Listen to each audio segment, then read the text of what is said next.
The YMCA property has been for sale for a number of years, in the recent years anyways, and we did have another developer that was interested in it, but their option ran out, so Alan Stevens, who was local from Port Huron, came forward and is interested in building mid-rises there on the property. He came to our meeting the other night. It was approved unanimously, and for $955,000 he is buying outright the property. It's in different phases, so the first phase is like $500,000, and then there'll be the additional phases. He plans on starting construction by the end of this year, first of next year. He has to have his site plan put together because he couldn't do that without having the approval first. So we're very excited about this. It's you know, the property has been vacant for a few years, and we were looking for someone who would put more housing in our downtown, which is really thriving right now. We had our budget hearing Monday night, and then last night the council had a workshop. This is something we do every year where it gives the council a more casual atmosphere where they can question individual items in the budget and ask for explanations or propose something.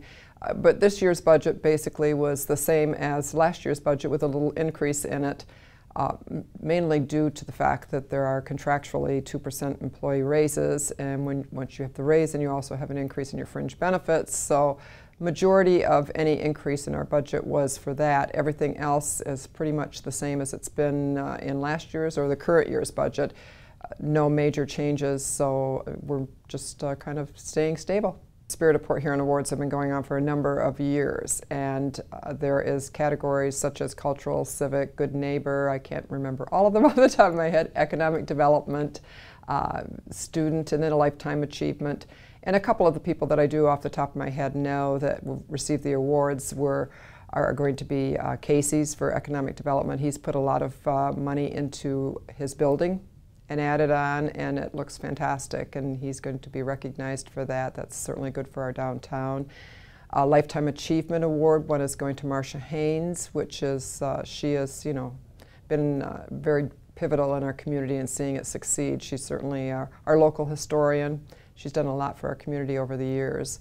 Then there's some students that from the different high schools that have getting acknowledged, and like I said, there's other categories too. So we have a number of people who are getting awards. It's going to be prior to our first council meeting in June. I believe it's June 13th, and it's open to the public. And at 4:30 it starts at McMorran in the lounge, and 5:30 are the awards. So it's really a nice time to recognize those in our community that really give an effort to make it a better place. I just think it's very exciting that we're having all the developments that we are. I mean, if you take that all together and you realize that we're, with the Y property being going to be developed, and then you've got all of the lofts that are going, you've got Citadel, and that's really coming along well. And the Sperry's building, if anybody hasn't had the opportunity to walk by there and look in, I mean, they're just really going to town on the construction of the 12 theaters and a restaurant in there.